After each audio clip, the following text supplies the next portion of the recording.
You would have been a great cast member on Friends. I loved.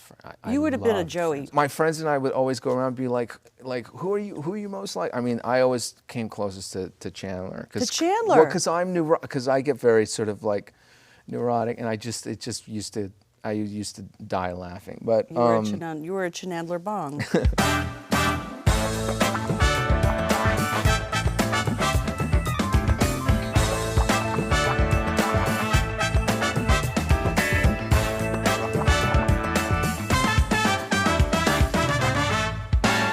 I'm very excited and nervous to be here. So am I. That's great. Makes two of us. Yeah, it's the adrenaline. Yeah. All right. It's the work. It's the work of our lives. I'm such a huge fan of yours. I have been for years, and so for me this is very special. Where I'd love to start is perhaps with maybe the obvious question of doing a show during COVID and incorporating COVID as a subject matter in the show. How did you feel? How was that approaching it as from the perspective of Alex, your character, but then also just in terms of how it affected the show storyline? Yeah. Well, there was obviously no COVID when we started shooting. Oh, there was, it was rumblings of it, right? Yeah. It was like December, January, and everyone was kind of this coronavirus, which sounded so far away and something, not even a clue that this would be like a speeding train into our life. So we had shot for about a month, and then we were like, people are just dropping, like we got to shut down the studios, because all of a sudden, companies were closing and working from home. And so we were all saying, well, what about actors? We don't have the luxury of socially distancing. We're in scenes together. Yeah. So, and they're like, well, screw the actors.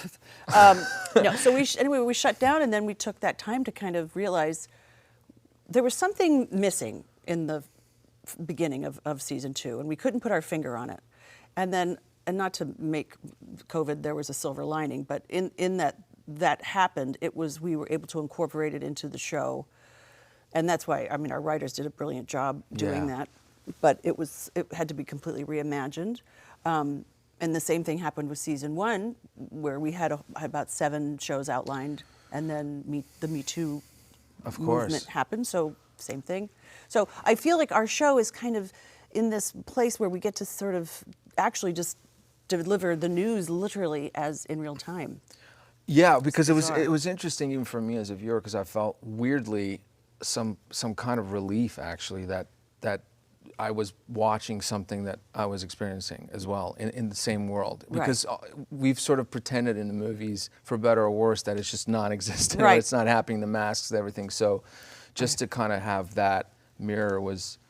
And it was also nice to not be shooting a movie that it felt, we're not disappearing and going into an alternate universe where COVID doesn't exist, and I'm a cowboy or whatever. It's terrible. Yeah. I'll never be a cowboy.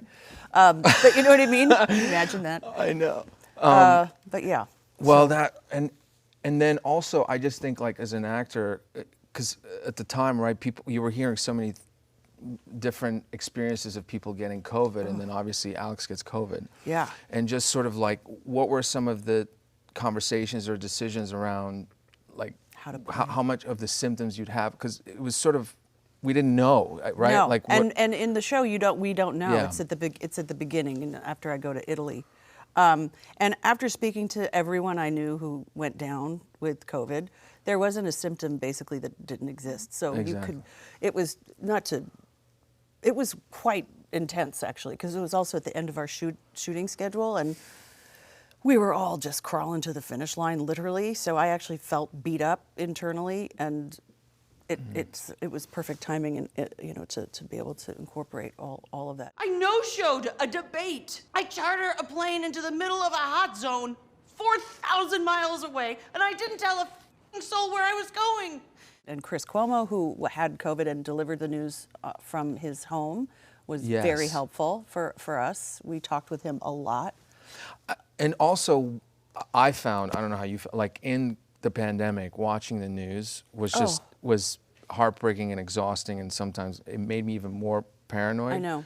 Is watching the news just immediately part of your life? I mean, I know you probably do it for yourself as well, but then did you find that you ended up watching more news as a result of Actually, her. the opposite. I watched more news before because I was just also, as I love morning news shows, it kind of feels like someone's in my kitchen with me, talking to me, waking up with me in the morning. But then when we started shooting, I don't know why I actually stopped watching. It was too much. Yeah. It was almost too much. And just in general, the world has become, in the last couple of years, it's hard to put the news on. Is this real life? 24/7, I know. It's a very dangerous lot. Oh, yeah, sure. A lot of murders. I gotta go. It's not even 4. I know. I have to see you again tomorrow. It is tomorrow. Perfect. Where are we going? So you shot Pam and Tommy during the pandemic as well, obviously. We did, yeah. We shot it, sort of started around this time, April, May last year, so the vaccines were just coming out, so everybody felt a little safer or a little more relief. And then it just was weird because it was the 90s.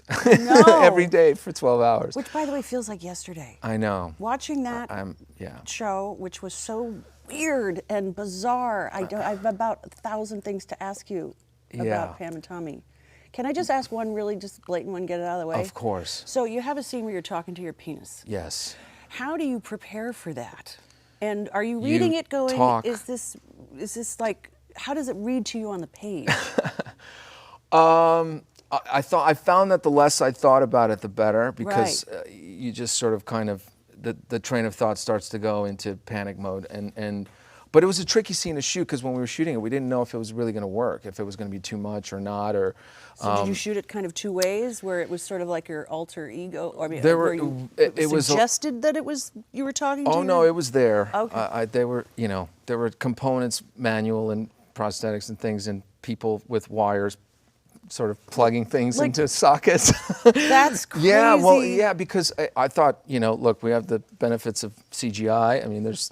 Yeah. But no, we went old school for it, which was an interesting experience. But look, I very think bold, very brave. Yeah, well, his penis is a character in the book that he wrote. Yeah. And so the writers, I think, were tipping their hat off to that and trying to find a creative way of how this guy would confess his love and his realization at the time for this woman, and that's what was on the page. And quite romantic and beautiful. I mean, how, in moments, in that 90s sort of rock and roll kind of way. I've never done ecstasy, so I wouldn't know what I was big asking. Big decisions made. They made some really big moves. They certainly just from did. A couple days. I guess so, yeah. You're doing it. You're about to be the biggest movie star in the world. You go in there tomorrow and you tell them you're doing that scene, or you fucking walk. God, I wish I could be more like you. Were you familiar with them in the 90s? Everyone, even in Europe, because I was, I'm from Europe originally. I came to the States in '95, right? And from Romania. Romania. Yes. You were born and raised in Romania, yeah. Wow. And then I lived in Vienna for a little while, and then we finally moved to New York in '95. So I guess this thing had already happened. But I even remember Baywatch. I remember more than anything. Even in Europe, we used to watch that religiously. Like, communism or not, you got Baywatch. Sure. Yeah, you would hear about it, but I didn't really actually know what happened. And that's kind of what was surprising about doing the show. Is just that I was surprised to find out how much we didn't know about what had happened, and how many people really didn't know that the tape was stolen, or that they had nothing to do with it, or that it tore them apart to the extent that it did. And because I think that they did their best to sort of fight it and then kind of just coexist with it, and it was just all repercussions that ended up happening as a result of it. So. And it was right at the time when the internet was just becoming. It really sort of shaped so much of a new culture, kind of, about this thing of people becoming famous for basically doing nothing, but yet having these incredible careers. And then women's sort of reputation. I mean, Pam, Paris Hilton. We've been in that invasive kind of of privacy since, and it's only gotten more and more, so. And it's really hard. I always say I feel so lucky that we got a little taste of the industry before it became what it is today. which is just Right. different. More streaming services, more people. You're famous from TikTok, you're famous from YouTube, you're famous from I know. Instagram. It's sort of, it's almost like it's diluting the actor's job. I remember even going on auditions for shows like that, and it was like written a very specific way that you Yes. had to kind of work through and be aware in a certain way.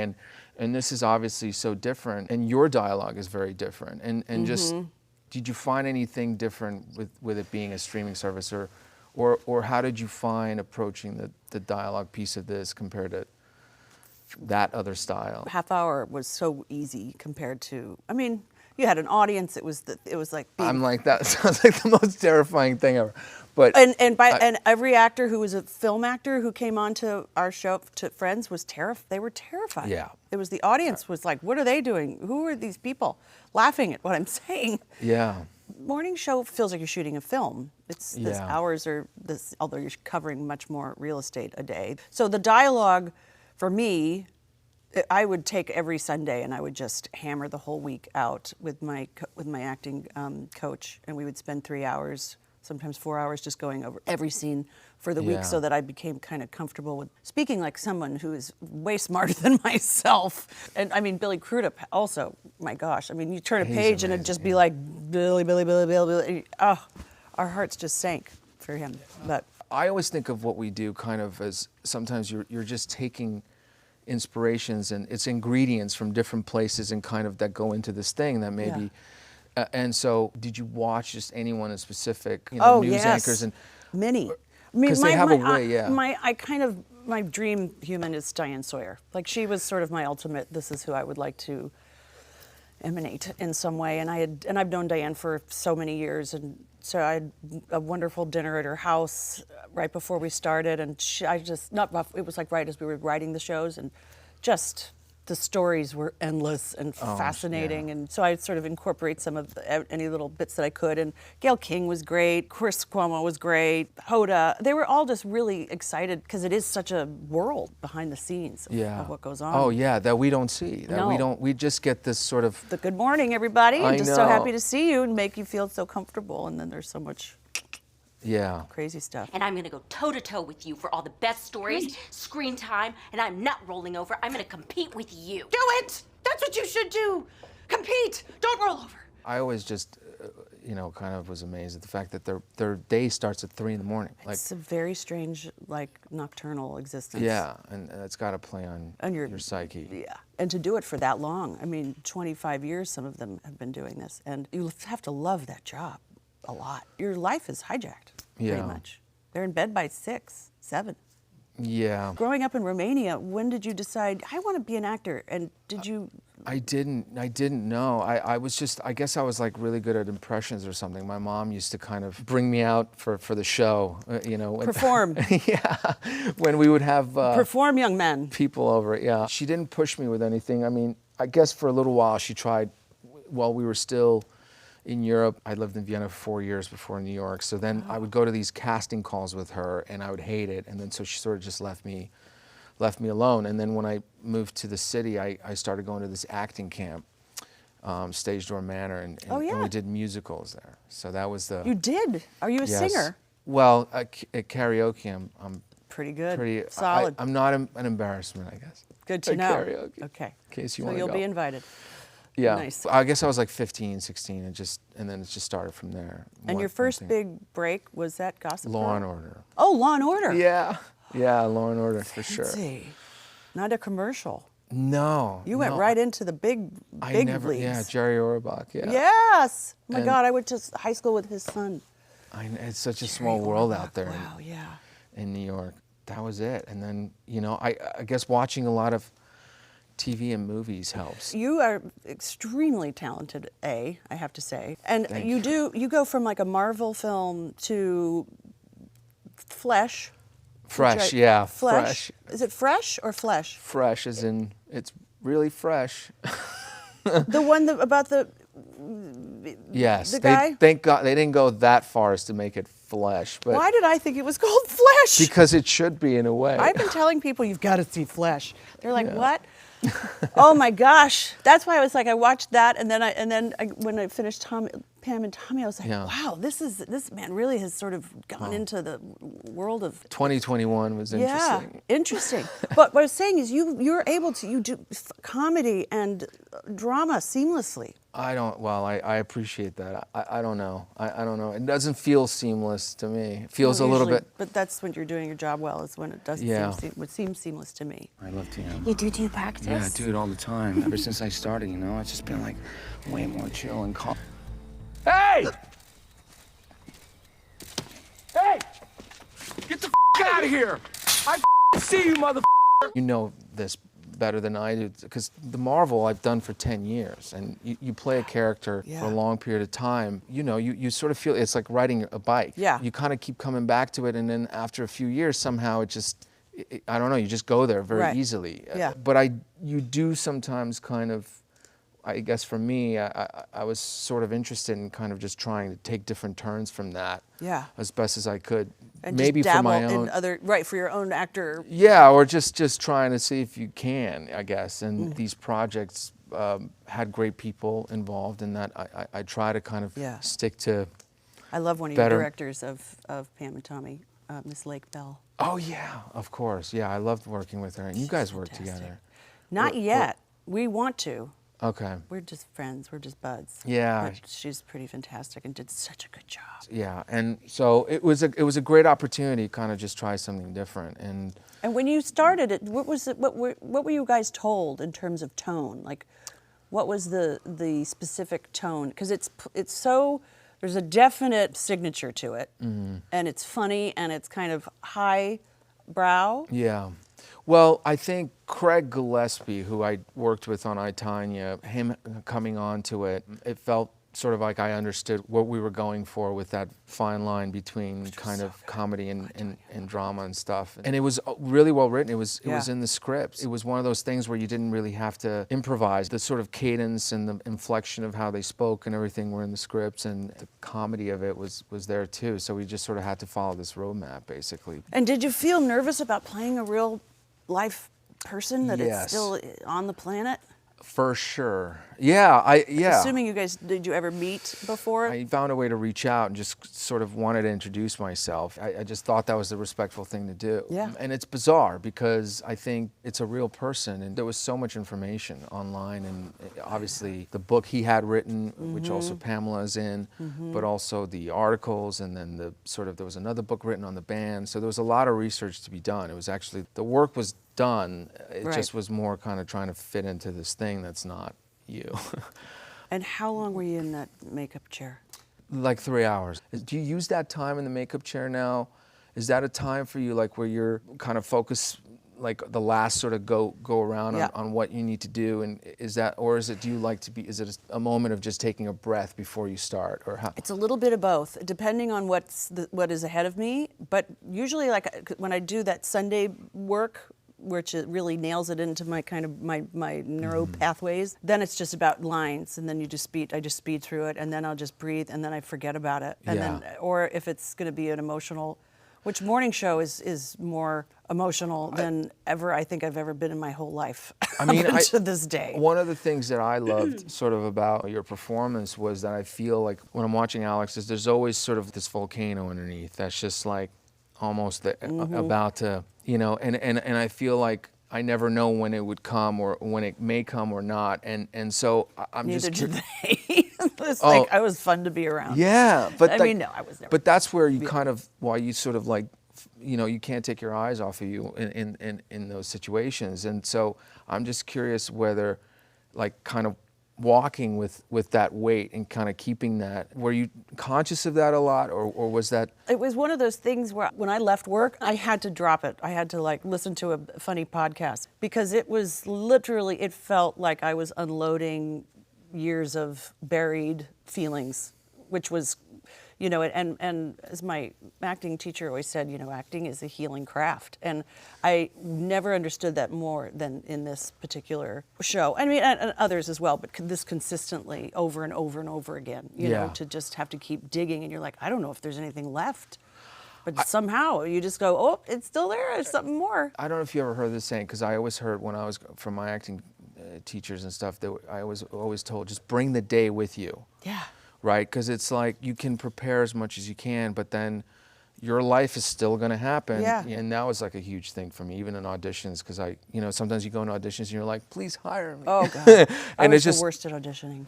Really? I'm the worst auditioner. Oh my God. Are you a good auditioner? I don't know if anybody is, right? But like it was still kind of a fun. I didn't mind it so much, Yeah, that's actually. good. I was terrified of it. Oh I my would God. walk into that room just shaking. It's a shock I ever got hired. Let's be clear. Mm. My first job was a Bob's Big Boy commercial. Really? I couldn't get hired for like 2 years because I was just my own worst enemy walking into a room. I know, because it's so weird when everybody's there, and there used to be like like the network tests. Oh, When it was sort of like a crowd, but it's dark. black, You can't really and you see. can't see Yeah, them. they're Maybe just you'll shadows. get a glimpse of an eye, and you're like, hello. And you just hear a paper turn, Yeah. kind of, and you're like, ah. Or size. Did you ever get that note, for example, like when you go in for something and then you have the callback for the network test or whatever of, I would always hear from my agent, just do the same thing. Don't do anything different, which almost used to freak me out more because I'd go like, what did I do that worked? Yes. Yeah. So let me Yes. ask you about a morning show. Okay. So concept-wise and in terms of like, particularly even with, Alex and Mitch's relationship. Oh, yeah. Did you guys always know, even after, at the end of season 1, where it was going to go, or how were some of those twists and turns, particularly with Italy and so on, kind of incorporated? Was that always a plan, or did that sort of kind No, of? well, because we had to 'Cause of reimagine. So we always knew after we shut down season 1 and went on summer break. Carrie Aaron would sort of think about what season 2 was going to be about. So then met with all of us and kind of gave us the little bullet points throughout the season. And I was supposed to start in a rehab, like for mental health. And we always knew Mitch was going to die, but we just didn't know he was going to die he went to do a coverage on a war or whatever. It blew up in a building or something. It was just like, oh my God, this is so violent. Yeah.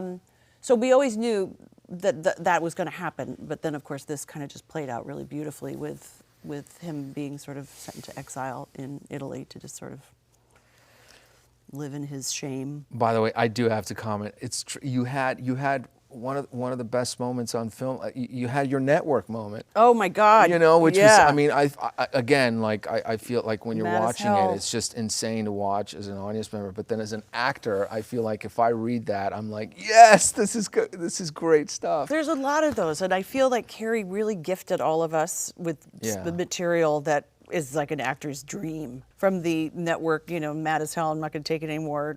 That moment, everybody has just was able to have these moments, and you have these fantasies in life of having those like outbursts, but you can't never have them. I do at home. You do you? Yes, no, I do. I do You at have that home too. moment at home. Yeah, it has to go somewhere. It's like a letter that you never send. Yes, or you burn. Exactly. Write it and burn it. Very quickly after. Sure. No evidence. No. Do you ever have moments where you, as the actor, going, do I really want to go there? Is it, can I go? All the time. Yeah. All the time. I would doubt my ability. Somehow that served me in being unsure if I was going to be able to hit it right. So this is something that I relate to in the sense that I think fear is good. Yeah. So you're someone that sometimes like Nervous. If you feel, then that's a good sign. It's a great sign. Okay. I yeah. think. And then when you get there, that somehow fuels the scene. And it works in your favor, like you said. Bring the day to work. I know, and then maybe season 3. We're doing a season 3. Yeah. I actually just had to think: am I going back to work? Am I doing a season 3? Yes, we are. In fact, I've been reading outlines. Can't tell you what happens. Yes, it was amazing. hard for me to. When we wrapped season 2, I think all of us were like, I don't know if I got this in me. And then, they say apparently like giving birth you forget, which I Wow. did. Yes. In line with sort of kind of coming back to a character sort of over time and coming back now for season 3, but then coming back with Rachel, right? Yeah. For the Friends reunion. You would have been a great cast member on Friends? I loved. I You would have been a loved Joey. Friends. Or I mean, wouldn't I you go think? back Does at anybody think times. There are many times where I've gone through a lot of lonely nights with friends. I will tell you. It's a friend to have in the room sometimes. Yeah, and my friends and I would always go around and be like, who are you most like? I mean, I always came closest to Chandler. To Chandler? Well, because I get very sort of like neurotic, and I used to die laughing. But You were a Chandler Bong. I can't even imagine how surreal that experience obviously must have been. I mean, you talk about the '90s and a staple of the '90s. Like you were saying, like you have a friend in a way. You would turn into that show and almost sometimes learn better about your friendships or relating with the opposite sex, and you know, in different ways you hadn't thought about. So how did it feel coming back to that after all this time and seeing everybody? And yeah, is it cathartic, or is it sort of weirdly the same goosebumps kind of come back, or you're just, it's so familiar? It was all of the above, honestly. I don't think we expected for it to sucker punch us as hard as it did in the emotional gut. Like, we just had this idea of, this is going to be so fun. We're going back to the sets exactly the way they were, and literally every single nook on a shelf was exactly the same. It was so creepy. But each and every one of us, we walked in and it was just like, whoa. Yeah. Time travel. And then back to a time that was, was it 2005, I think, or 4 that it ended. And we were different. We were so little, and our lives were ahead of us, and, so much has changed. And so we kind of had rose-colored glasses on going into it, and then it was just like, whoa, this is really a lot heavier than I thought. But I wouldn't change a lick of it. It was so fun. Every time those guys, we all get together, it's just like no time has passed. Yeah, I mean, I would imagine it's almost like the symphony, probably, kind of. Yeah, we basically grew up together and taught each other a lot, and we're each other's fall guy, because the world was happening and we were exploding, and sort of that kind of notoriety was all of a sudden, and we were, in these 4 walls doing the show, and this insanity is happening, and thank God we had each other, because you couldn't really talk about it outside, but it was before social media, so we still had some sanity. Yes. I mean, I can't imagine now how young kids today are, becoming famous, because there's no respite, there's no place to escape. You're just to take a breath and understand what you're going through. And it's true. Like now, I'm like thinking if if you had social media and Friends was happening, then then it's almost like, I'm sure the network would have said like, hey, can we get a Selfie. TikTok video of you guys doing, and so much of that was obviously preserved for the screen. That you got those iconic moments. But then, and that's why I sometimes wonder, it's like, where are we without some of that mystery? A little bit. I get very nostalgic for the past when I think about that. Like, you would have everybody on a cell phone. There wouldn't be any conversations. I know. By the way, working on green screen, how do you feel about that, as you did in the Marvel movies? How much of that was actual? I mean, that's got to be tedious. Yeah, I feel like it's more opportunities to get distracted, because you feel like, oh, someone's going to do the work behind you. Whereas, The like, CGI if you're in the stuff, right? Or your stunt doubles. The CGI stuff, Right. where somebody goes, you're looking over there and it's a planet, and there's a cliff, and then all these people are coming, and you're just staring at a wall. But then it could also just sort of make you use your imagination in a different way than you haven't before. It's weird. There's always a pro and con to everything, I guess. I never tend to sort of discriminate between any kind of medium or any type of genre. I think it. Do you have a favorite? If I could just live in Notting Hill, the movie, forever, I would. Oh, or wouldn't that be nice? or I mean, there was a lot of those movies. I know. That were great. Those great. What do they call them? They weren't rom-coms. The rom-coms. Is that a rom-com? Why do they have such a bad rap these days? Because wouldn't that be fun to do one? It would be. Do you want to do it? it? You want to do one? I'd do it. I would do one in a second with you. Can we shoot it in New York City? Yeah, that sounds great. They could probably write that very, very quickly. We'll get on that.